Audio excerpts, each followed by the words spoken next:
She's one of my favorite new comics from Indianapolis. Give it up for Haley Wilcox, everybody.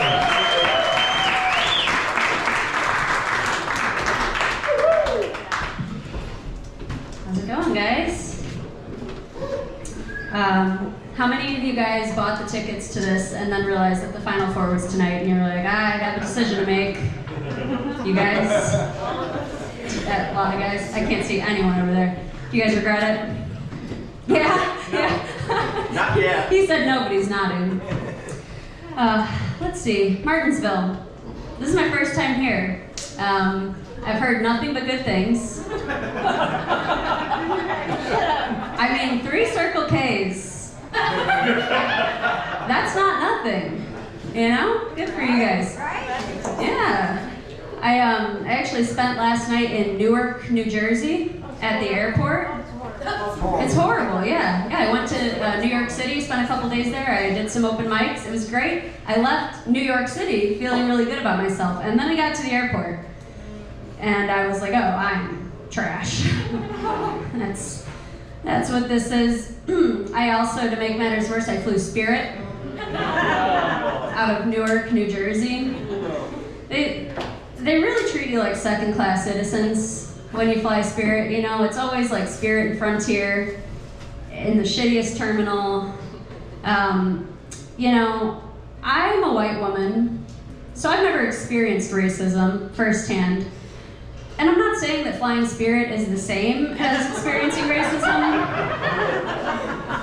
but it is worse. You know what I mean? There's always delays, never enough seats, you know. They delayed my flight like several times. I was supposed to leave at 11 p.m. It was already pretty late. I ended up leaving at like 2 or 3 a.m. You know, we're just laying on the ground. We had to move gates a second, like we had to go through security a second time when they changed our gate. Like it was just it was a nightmare. So we're laying on the ground. There was a restaurant right by the gate that was closed. It was all barred off, but they were blasting hits from the 2000s. So that's like an interesting feeling when you and a bunch of strangers are like strewn about on the ground like your dead bodies in the rubble, and I Got a Feeling by the Black Eyed Peas comes on. I'm like, you know what, Fergie, it's actually not shaping up to be a very good night, I gotta tell ya. Yeah, let's see, I don't know why I fly Spirit, you know, I mean I do, it's because it's cheap, you know, imagine if I was like, I just prefer it. But there is something about Spirit, like when you board a Spirit plane and it lands, it is exciting. I don't know, I guess I'm just like a sucker for an underdog story. I'm like, look at us. Nobody saw this coming.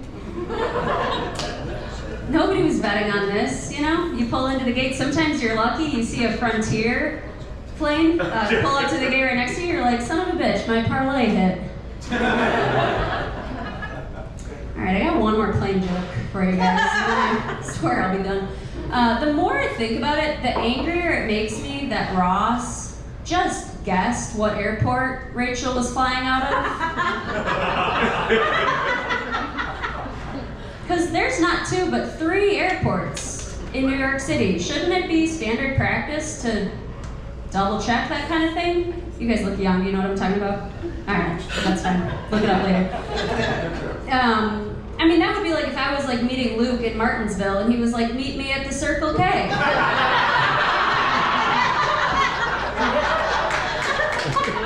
And I was like, see you there. You gotta follow up. Let's see. You guys remember Hope? The feeling of hope? I miss it. I think the last time I felt hopeful about this country, Brian was saying, political division. I'm going there, I'm gonna bring it up. Last time I felt hopeful in this country was like 2020. It had nothing to do with the pandemic, but it was when Trump and Biden were the nominees, and I think that there was a moment, we were on the right track for a second there. I think everyone across the board came together for a second and asked ourselves, wait a sec, are politicians way too old? You know, we knew that they were old, but are they too old? Right, this is less of a joke, more of a horrifying fact for you guys, but last 2 elections, when Biden and then Trump got elected, they were both older than the average life expectancy for a man in America. I think we need to work on our collective decision making in this country. I think we need a better vetting process, right? I think we should all ask ourselves 2 questions before we vote for anyone to be president, and this is bare minimum, bars on the floor, but we gotta start somewhere.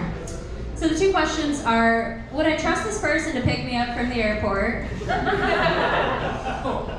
And would I trust this person to babysit a child?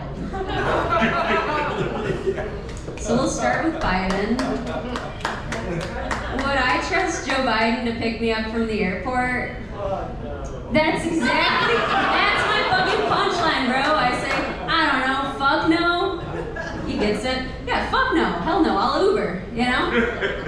I'm good. I have nothing against the guy, but like, I don't think I'd want to be in a room with him trying to make a smoothie unsupervised. That's bad news. Trump, on the other hand, our President Donald Trump, would I trust him to babysit a child?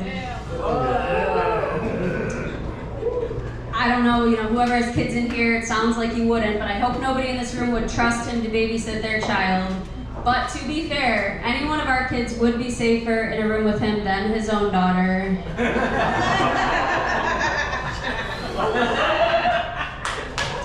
But just the hot one.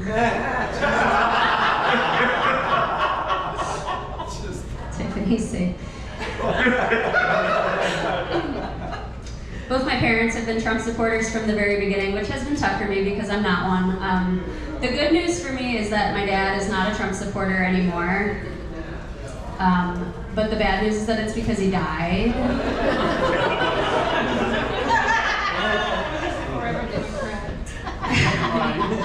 I told my family that joke recently. They did not like it.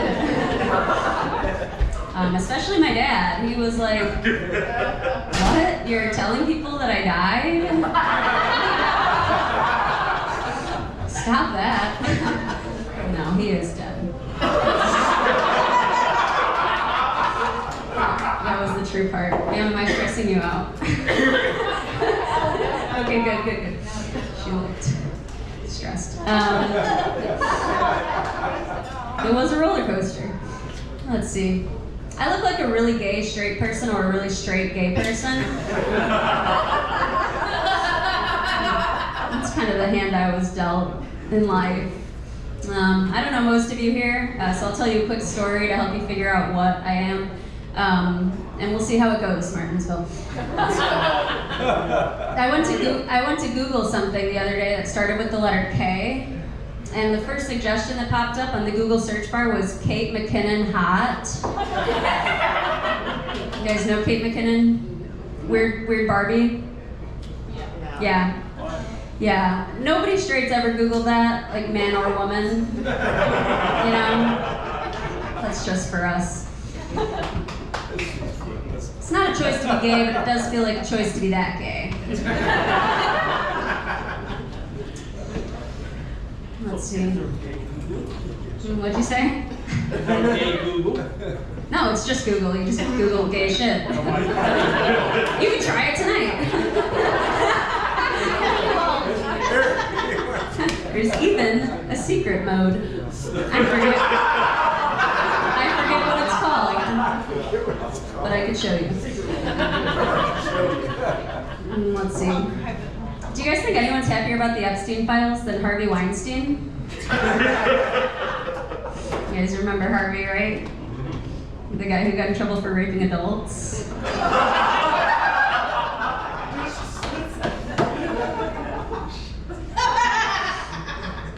Alright, let's see. I had to get rid of my pickup truck recently. My beloved pickup truck. I named her Trucky.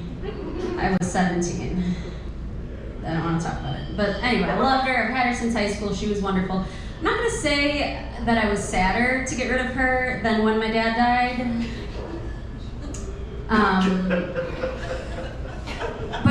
But I did give my dad's eulogy, and I didn't cry. But I did cry reading a letter to my truck thanking her for everything. they, a lot of people, when they saw that I drove a truck, their first thought was Republican, which is not true, but their second thought was right, which was lesbian. I don't know what the third guess would be, but that was an easy first two. To be fair though, when I got my truck in high school, I was a Republican. You know, I was going through something.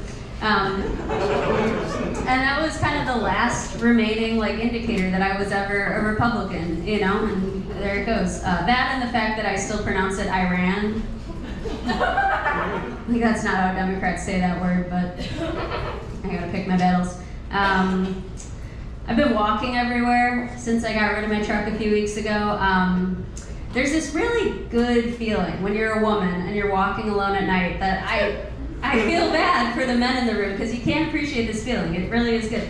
It's when you're walking alone at night as a woman and you pass, you see someone coming towards you and it's another person, and you get close enough and you see that it's another woman. And it's like, oh, I'm happy you're a woman, you're happy that I'm a woman, I won't attack you if you don't attack me. And that's great because they never see it coming. How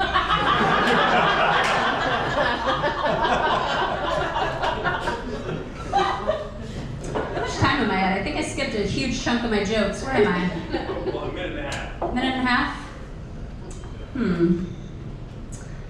Let's see, all right, I'll finish with one more. I watched a lot of sitcoms growing up, not even the cool ones, but the mom ones. I watched so much Everybody Loves Raymond. Yeah, who wooed? Yeah, okay. I don't love him, I actually find him pretty irritating, but that's not the joke. Anyway, I think that a big part of the reason that I'm gay is because I watched so many sitcoms growing up, and here's why. Most sitcoms have two things in common, and it's, okay, here they are. It's a wife who's objectively a 9 or a 10, and then it's a husband who's maybe a 4 or 5, and the wife takes care of him as if he's her child while he continues to just live a great life and have no responsibilities. So I like to think that I was a pretty smart kid. I think I looked at what I saw, and I think I asked myself, why would I want to have an incompetent husband when I could be an incompetent husband?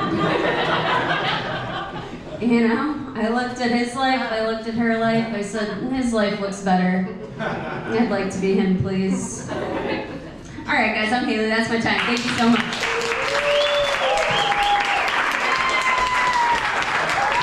Haley Wilcox, everybody.